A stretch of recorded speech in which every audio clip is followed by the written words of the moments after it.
अभी भगवान के दरबार में रघुनंदन बंजारा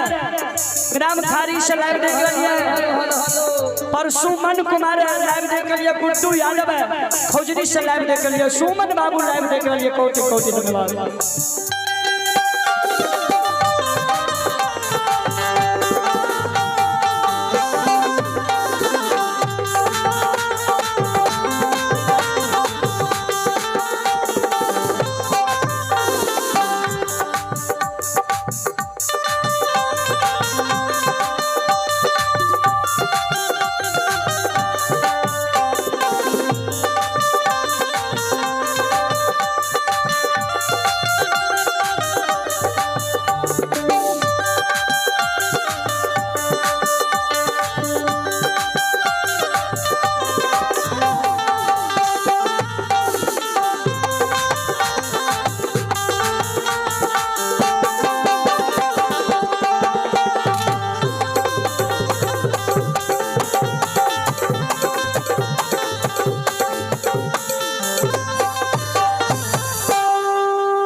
अंदू बाबा भगत गायब के याद रहे,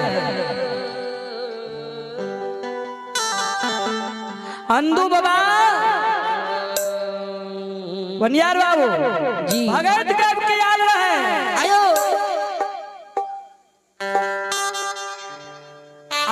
धर्म के वो सार पर अंदू बाबा सुतल रहे।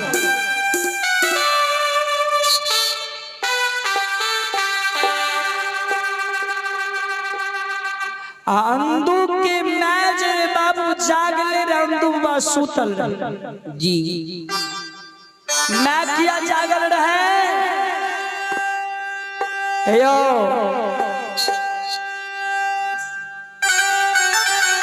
अंदू बाबा भगत में यो खैने पीने रहे,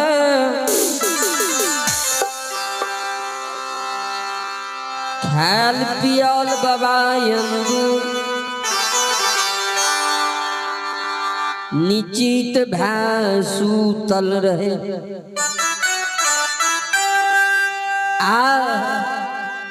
लेकिन अंदू बाबा के माय भूखल, नींद नहीं भा रहा। अभी भगवान के दरबार में श्री ठाकुर जी के दरबार में जी उमेश बाबू के सुपुत्र आया रमेश कुमार, उमेश बाबू के पोता जी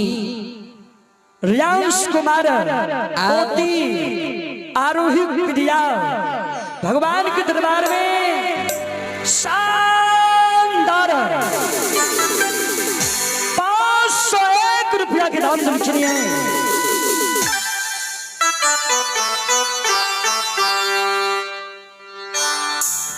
भगवान सब कहे भगवान हे लीलाधारी हे ठाकुर जी हे अंतर्यामी हे निरंजन भगवान हे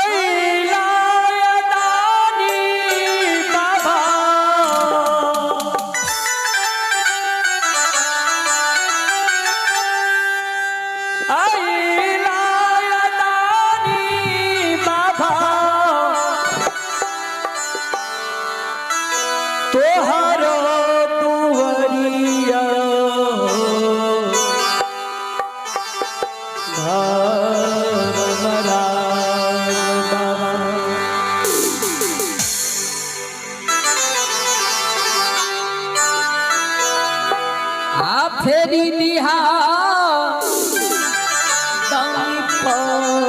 नजरिया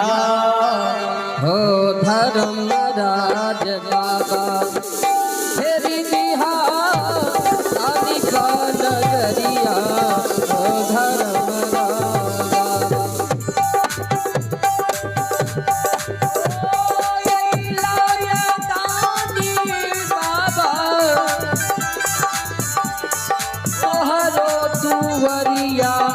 धर्मराज बाबा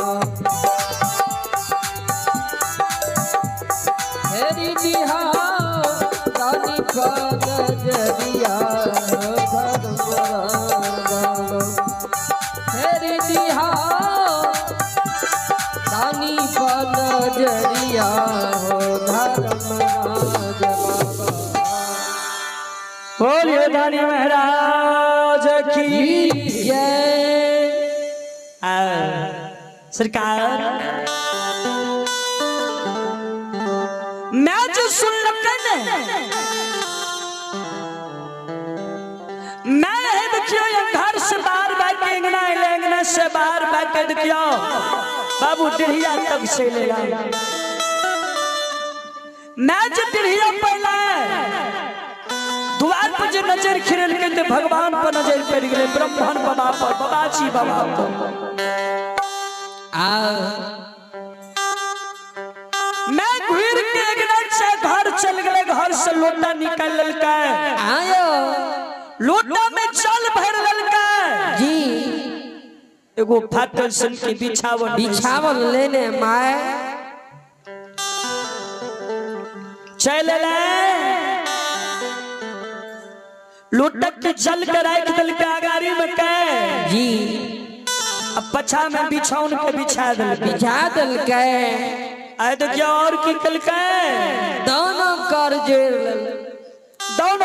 जोर के अंदुलवा के मैं जी अब भगवान से कह रहे छे भगवान हे लीलाधारी हे ब्राह्मण देवता हे बाबाजी बाबा हे महत्व बाबा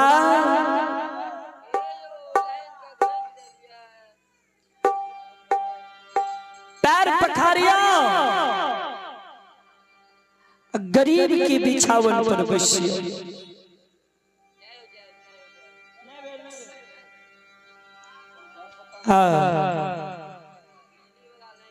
अंधो बाबा के मैं के व्यवहार के देख के ठाकुर जी खुश भाई हर्षित भाई भगवान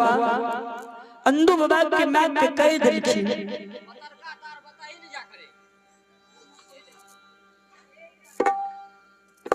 श्रोता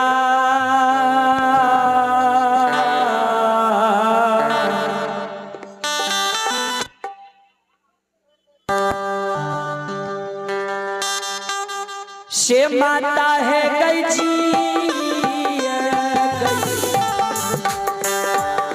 आ गई जी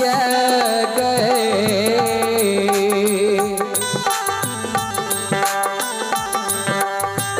हे गए मैया जी जिया गए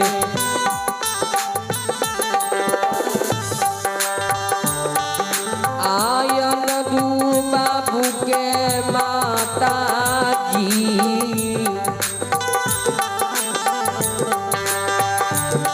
एक नाम यमार होई तो गए तो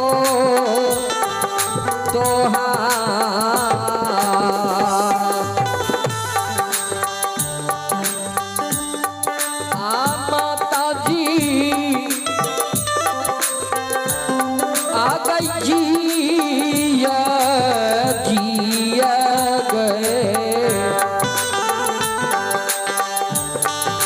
आयन दू बाबू के माता जी एक नाम यमार होई तो गए तो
चंदन पंजार परमानंदपुर मधेपुरा से लाइव देख लिए कोटि कोटि धन्यवाद।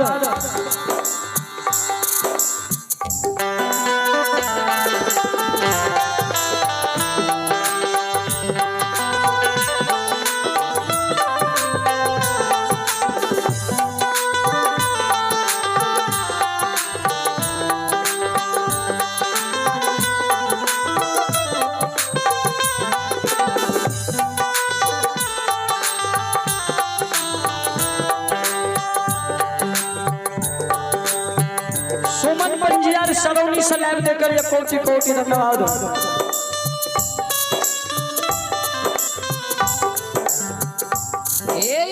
देखल जा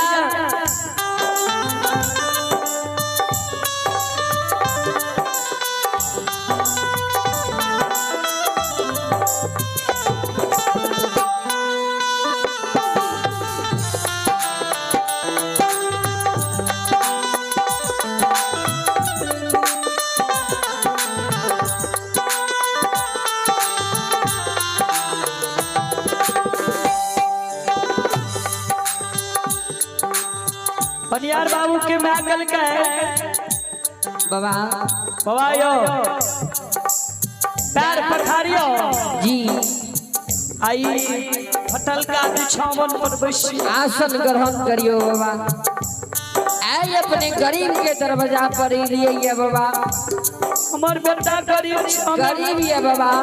हमें गरीब छी बाबा। आई गरीब के बिछावन पर आसन ग्रहण करियो बाबा।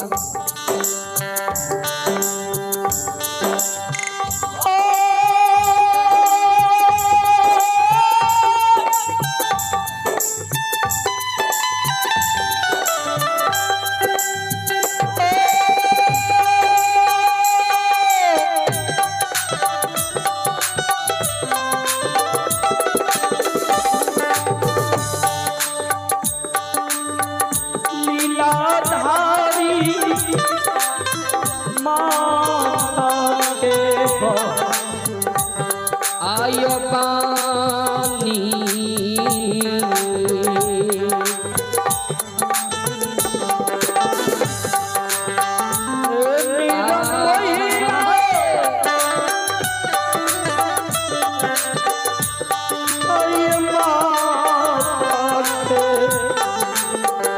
पानी का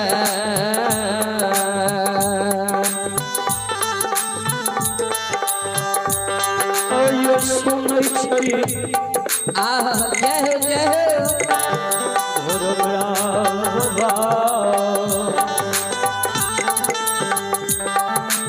यम के कहाइया श्यामा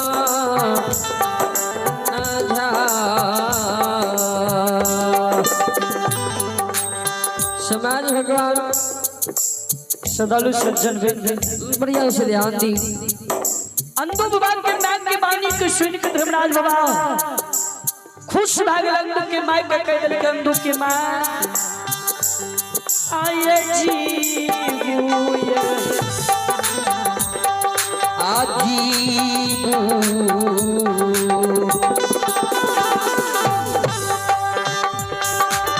माय धर्म कमाए आये जीवुया आजीबुये आयन